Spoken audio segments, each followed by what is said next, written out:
sommes de retour sur le plateau de TV Finance pour cette édition du 3 mars 2023. Merci beaucoup si vous nous rejoignez à l'instant. Et il est désormais l'heure, écoutez, de retrouver Slimane Imora pour les Market Movers. Bonjour Slimane. Bonjour Louis-Antoine. Bonjour, merci beaucoup Slimane d'être avec nous comme tous les vendredis matins. Je rappelle que vous êtes analyste financier, trader et contributeur aux publications Agora. Slimane, il est 9h14. Avant de rentrer dans le vif des sujets de vos Market Movers, j'aimerais bien que vous nous expliquiez l'arbitrage qui est en cours actuellement en faveur des valeurs défensives. Effectivement, Louis-Antoine, alors on en a discuté au cours de la semaine dernière, mais je pense qu'en réalité, il va être temps de réaliser quelques arbitrages en faveur des valeurs défensives. On l'a vu, les valeurs cycliques ont réalisé un très très beau parcours, et ce depuis septembre-octobre 2022. On le voit au niveau des PE. En fait, on voit clairement que il va être temps de passer sur les valeurs défensives. Alors et pour quelles raisons, Slimane? Est-ce que c'est les perspectives de croissance mondiale qui, impactées par la hausse des taux, les hausses des taux directeurs, qui va se répercuter dans la hausse des taux longs, qui va mécaniquement peser sur les marges des entreprises? Du coup, c'est dans cette optique-là qu'il faut éventuellement se diriger vers les valeurs défensives?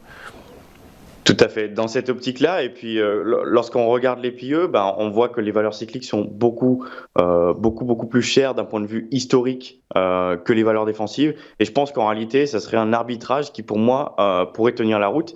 Et c'est d'ailleurs ce dont on va parler juste après avec le titre BNP, oui. Qui, comme on le voit à l'heure actuelle, commence à s'approcher de niveaux historiques. On est sous une résistance historique après un parcours quand même assez important. Donc je pense qu'en réalité, ces arbitrages peuvent s'avérer intéressants pour un portefeuille. Peuvent s'avérer intéressants. Alors effectivement, sur BNP Paribas, vous nous en aviez parlé la dernière fois. Vous nous aviez expliqué que le titre butait sur une résistance majeure. On expliquait que le secteur bancaire était actuellement en pleine refonte de son modèle économique, qu'il se cherchait les fermetures d'agences, etc. Ceci étant, suite aux propos hier du président de la banque centrale, la banque fédérale américaine d'Atlanta, qui a expliqué que la hausse des taux serait plus longue mais plus étalée dans le temps, on peut supposer que la hausse des taux longs va se poursuivre, ce qui mécaniquement donc devrait profiter au secteur bancaire. Du coup, est-ce qu'on est haussier sur BNP Paribas? Haussier, pas vraiment. Je commence, si vous voulez, à devenir un peu neutre sur le dossier. Rappelez-vous, on en avait discuté en juillet. Je vous avais expliqué que finalement, on était sur un objectif vendeurs sur le dossier, et que pour les vendeurs, il fallait désormais concrétiser des profits.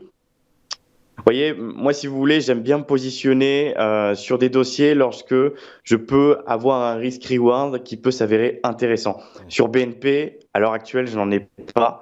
On est à l'approche d'un peu historique. Alors encore une fois, bien sûr, il faut nuancer ces propos, c'est important. Si on est proche d'un plus haut historique, ça ne veut pas forcément dire qu'on va échouer dessous. Ça ne veut rien dire.